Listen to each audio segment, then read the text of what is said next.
guys know, don't clear your cookies when you're in the middle of a session. It'll drop you hard and fast.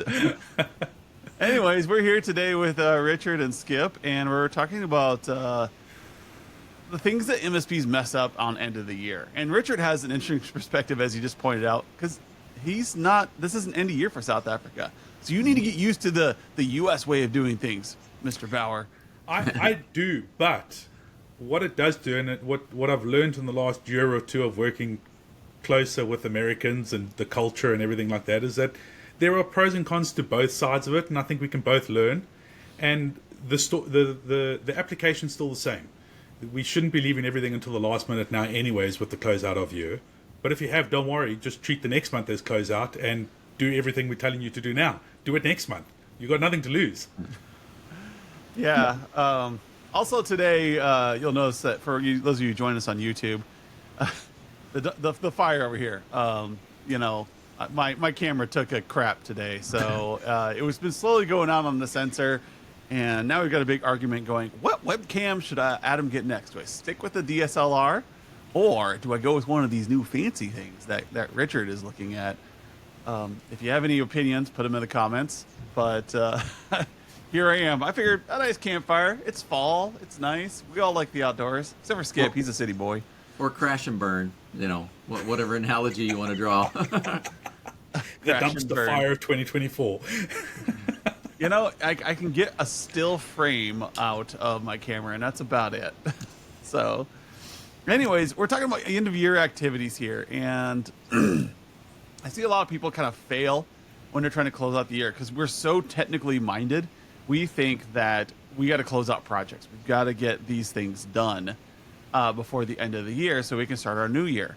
But we forget to ask our clients, hey, what do you want to get done next year? What projects can we get done? Because you're too busy. Like, I can look at the emails and a number of people who have postponed meetings with me because they're too busy to have client meetings at this time of year. Mm-hmm. And I'm like, what did you do the rest of the year? We talk about this all the time. You should be getting your projects done. So when you get to November, you should be pretty much like nothing to do. Like, what did you talk about, Richard? Like, when you get to the summer season, the holiday season, what happens in South Africa? Yeah, try and get a strategic conversation going with a business owner just before summer break, which is in December for South Africa, for those that haven't looked at geography lately. It's different, and it's hard to get those strategic conversations. But if you build up to that point, my experience has always been it's not the technology side of it that puts these limitations on, oh, well, this is the fiscal year or this is a financial year that needs to end. It's the financial people that are going, hey, you need to get these projects wrapped up because of the prices that we put on the projects. Mm-hmm. But if we look at that and we understand what's happening, we can go build a project in 2025 or 2024, whenever you want to do it. Let the numbers people deal with the numbers. But from a business continuity point of view, this is the perfect time to do the bigger projects where the impact to the business is far less than trying to do a server migration with the first week coming back and everybody can't remember how to log into their computers, let alone how to figure out how to, migrate some services or whatever the case is. So now's the time where we should be prepping to either continue or start on all of those big projects, as opposed to just going, oh, well, I can't meet with my clients, it's the end of the year, or, oh, I'm trying to meet with all the clients and not have enough time to do everything.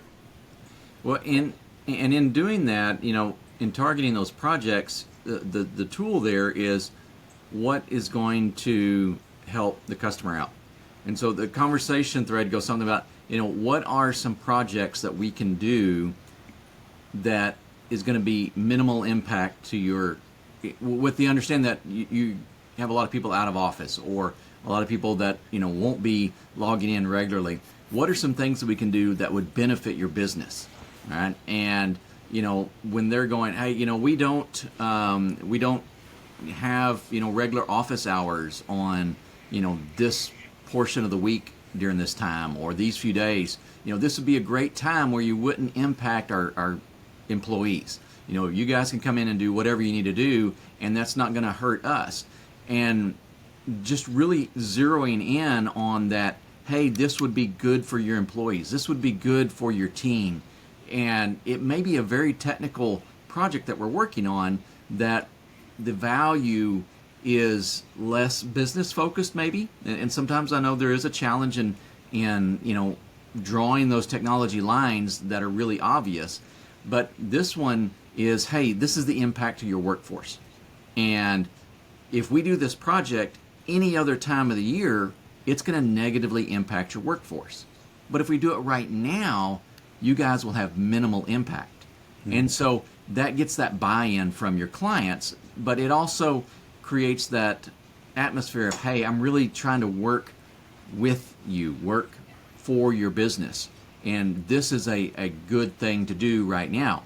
And if they don't follow in those, then yeah, like what you said, Richard, let's just put it on the calendar for when it makes sense and let the finance guys kind of work it out, which is a way of passing the buck. And I know sometimes we have to play both sides of that. We just pass, from one side of our desk to the other side. We have to deal with it either way.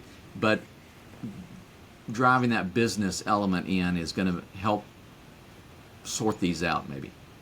So here's something that I don't hear enough MSP or business leaders talking about, both in South Africa and America for that matter, is I've had these challenges before, and everybody is, yeah, but we've got to do that project after hours. It's going to impact on my team, as an MSP. It's going to impact on my technicians because now they've got to work a full week and then go into the weekend or the after-hour work.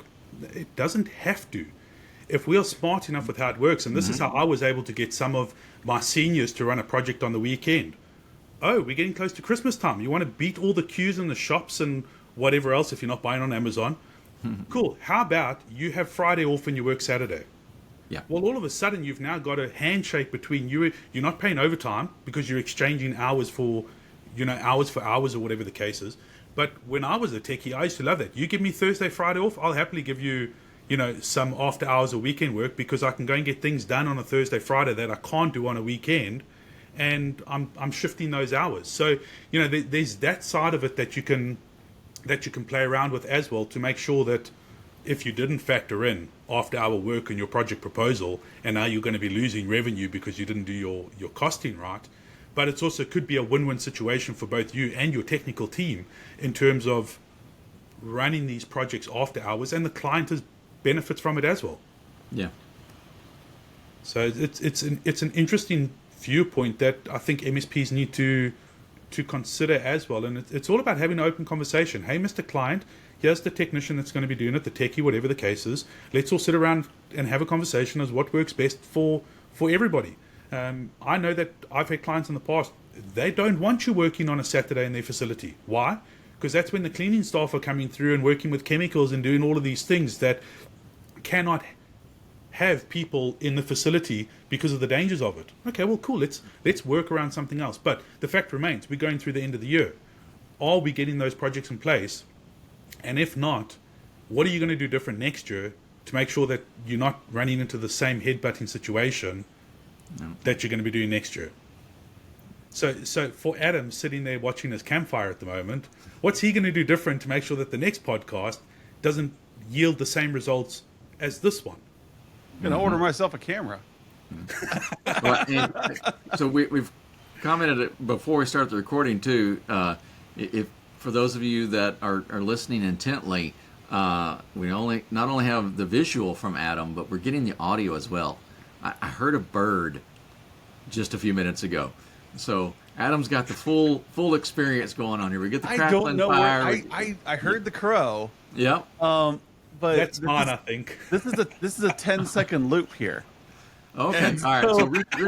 So I was quiet there listening, like, okay, at 8 seconds, does the crow caw? Like, no, it's got to be somebody else. Okay. All right. So I'll claim the crows. The crows are outside circling my house at the moment. Oh man. Yeah. So we talk about end of the crows are circling. What did you do? Are they like vultures? Yeah, it's been an interesting week. Where's Lindy?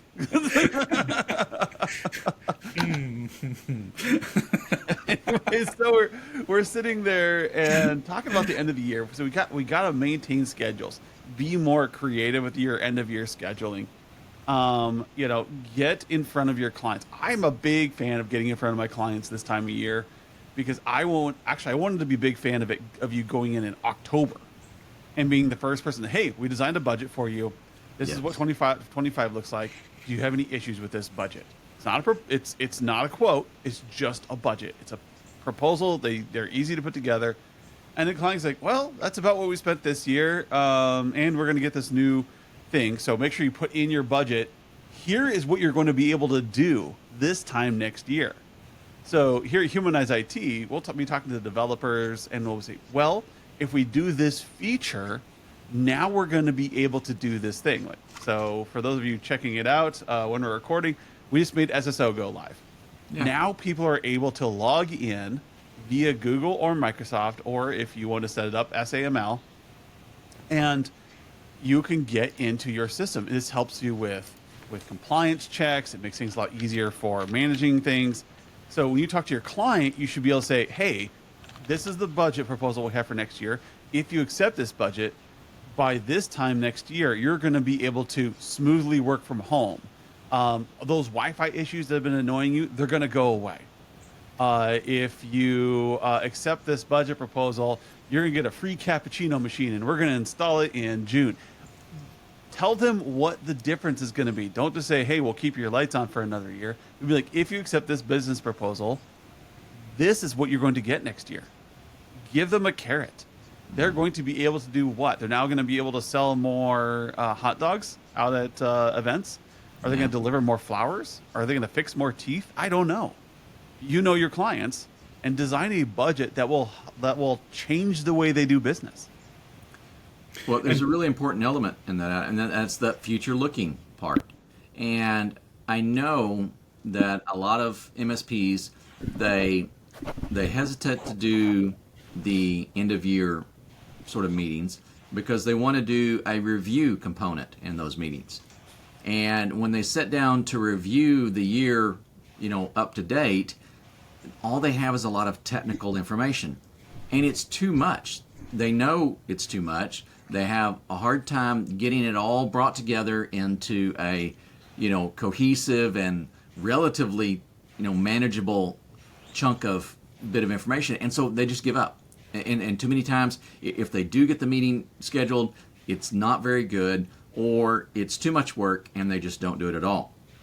And the problem is you're in a bit of a catch-22 scenario there, in that it's not so much that you need to be reviewing all that technical data, it's that the review part of a year-end review needs to be goals and objective based.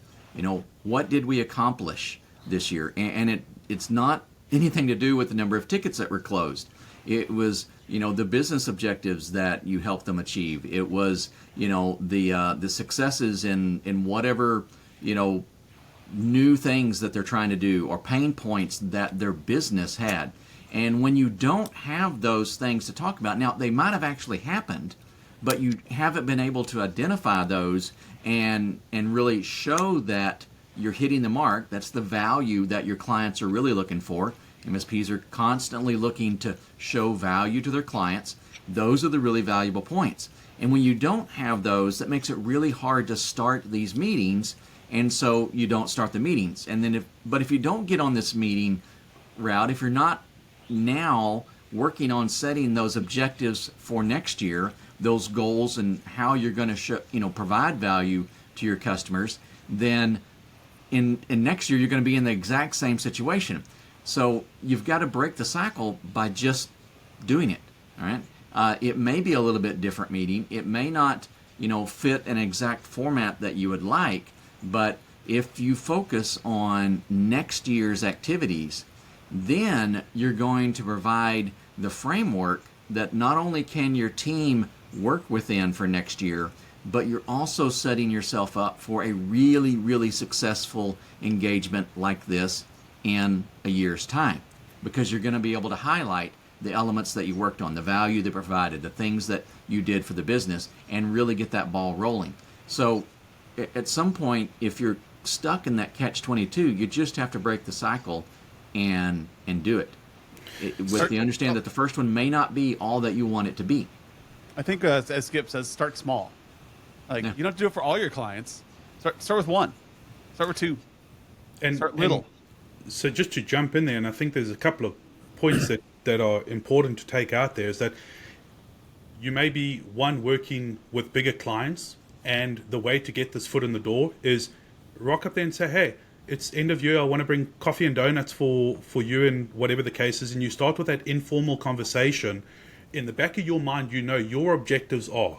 You want to find out what their plans are for next year. You want to get a good gauge of how the relationship is going, any big, projects that are coming from their side. And you walk in there simply to have a conversation.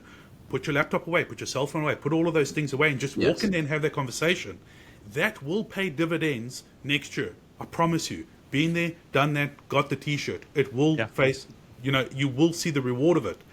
And if you're sitting there thinking, well, and I know every business has got the end of financial year because that's just the way that money works. But even if your clients don't have this formal process of, well, this is the end of the year and we need to sign off projects for next year or whatever the case is, create for yourself a virtual end of year that you're going to go and speak to the client and you're not going to use the words, oh, well, this is the end of year and we need to get your planning for next year. No.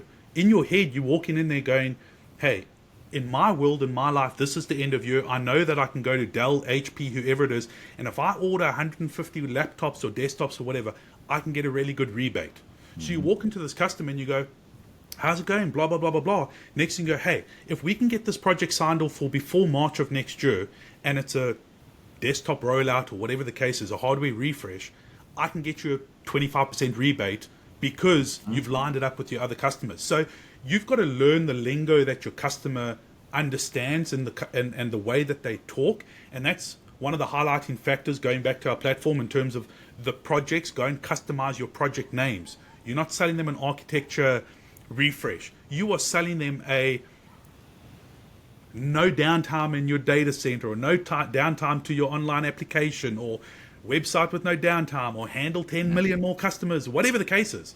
But you're selling them this business idea, and even if they don't want to say, oh, well, this is not the end of the year, that's fine. Virtually in your head, that's where you are, and that's the conversation you want to go through. Business impact analysis. Think about that, people. Yeah. When you do this thing, if you shut down a firewall, for instance, what is the impact to the business? Now, you as an engineer are going to be like, well, if I shut down the firewall, nothing's going to get in and out. Their internet's going to go down. People are going to be able to get updates. But do you know what lines of business will be shut down without that firewall? Do you know what will stop? And that's what you need to learn. So when I worked at a marketing company, the firewall could actually go down, and it did not stop business from occurring because our drop boxes for data were external to the firewall, and the processing of that data happened internal on a SQL server. Now, what would stop is that when the engineers needed to, or the developers needed to export a process data set, then things would stop. But it didn't stop cash flow at all. So the firewall could be down for a while. It was annoying, and it disrupted some people from sending emails, but it didn't actually stop the engine of the business from running. Whereas other companies, that might be a critical failure. Like they need to do Zoom meetings. They needed to, and you need to do a whole bunch of things. Now, when I was running this place, online meetings weren't really a big thing. They all happened by telephone. That shows just my age. But today, a firewall going down might be a critical failure to the business because now they can't meet and sell. Mm-hmm. So you need to understand the business impact to what you're doing for their lines of business. And that's hard. You actually have to sit down and actually have a meaningful conversation of like, if you couldn't get to the internet, what would that do to you guys? Mm-hmm. Or the flip side of that, Adam, is that stop selling the customer what they don't need. We've moved into this world where, let's face it, Microsoft 365, all your emails hosted in the cloud, you don't care where you are, it's secure because of SSO and whatever else. All your applications are online. If you're running e-commerce, you're using Shopify, you've got no control over that anyways. So why walk into an office where there's 25 people and try and sell them on a $25,000 firewall when they're all working remotely from home and they've got no firewalls anywhere at home? Everything is so secure. The world has morphed so much from when you started out in IT to Skip started out in IT to when I started out in IT. Things have shifted so much that we need to also, again, it's going back to knowing your customer. It's going back to having those conversations, knowing who they are and what they do and what they're reliant on. And you know what? If they're not going to buy a $25,000 firewall, cool. It means they got $25,000 to spend on something else to Yes. increase the IT revenue. Yep. I'm not saying leave the revenue on the table. I'm going, think outside the box. Just don't think about the same old things all the time if the Yeah, I client's saw- not interested. I saw on a LinkedIn thread a couple days ago, I think it was LinkedIn, I mean Facebook, it doesn't matter, social media feed, where people were complaining about a customer who had AS400s. Like, oh, it's just archaic, and they need to get those things out of there. And I'm like, you guys don't get it. The AS400s are fantastic pieces of hardware. They're just really expensive to maintain. So if you've got a customer running an AS400 and you don't support AS400s as a consulting firm, okay, fine. Go pair up with somebody who does, because that is some serious bank. Like, you could be making that money, and you could be helping your client. Hey, we work with this local firm who's really great with supporting AS400s. We can get them on site in an hour if something happens. You keep going down the list. But because you're partnering with them, you're creating a better experience. But if you're like what Richard's saying, you're trying to sell them a $25,000 firewall, ignoring the fact that they have an AS400 they need to support. That's the core of their business. And you know what? Maybe take that $25,000 that you're going to spend on a firewall and put it into services instead. Those margins are better anyways. Yeah. So now your customer's even happier because now their AS400 is running better. They're getting quicker support, and everybody's happy, and you're making more margin. Well, So understand your client. Understand what they need. Stop selling them things they don't want. Start selling them things that are going to augment their business. And you do that this time of year, end of year. I know we've gotten a little off topic, but not really. Yeah. The reason why we have these end of year discussions is to discover this stuff. Yeah. And that's, I think, like the AS400 is a great example. And there, I'm sure plenty of others out there. When you're running up against those, you're like, wow, that's odd. An AS400, that's just not common. And I think so many reactions are, oh, that's old, that's archaic, or we need to replace that. We just push that out to Azure, whatever. No, you need to stop and roll back and kind of reel in your presuppositions and go, why? Why did you, one, get the AS400, and two, why are you still running on that? And really drive in, it's not a technology reason per se, as that's come up. There's a business element. That AS400 did something for their business, and those were originally usually pretty expensive items, and so it's probably a pretty important element of their business, and it may need to still be there. I think the last upgrade we did when I was working at a corporation was $6 million. Yeah, that was for the hardware. But yeah, the point is, I got to wrap things up here, guys. Is that end of the year when you're wrapping up things? That's what I did there. Is that you need to look forward, as Skip said. You need to start focusing on what the business needs, as Richard was pointing out. Don't just get busy with projects. Oh, we need to upgrade all the firewall firmwares. We need to do all this stuff. That's the end of the year, and you get into this busy work. You get into the weeds, and you forget about looking at what the client actually needs. You think you know, but did you ask them? Are you changing their business next year? Are you moving the needle for them? You want to be a business partner? Then be a business partner, and now is the time you need to prove it. Thanks, Richard and Skip, for coming on. End of year activities. Don't forget to talk to your clients. Don't forget to get time with them. Don't forget to help your engineers. Give them flexibility and time so that you can get more windows done. We can get this moving forward, but you have to be deliberate. You got to get out of the break fix mode. You got to get out of the weeds and get into more strategic planning. Thanks, guys, for coming on, and we'll see you next week. See you. Bye.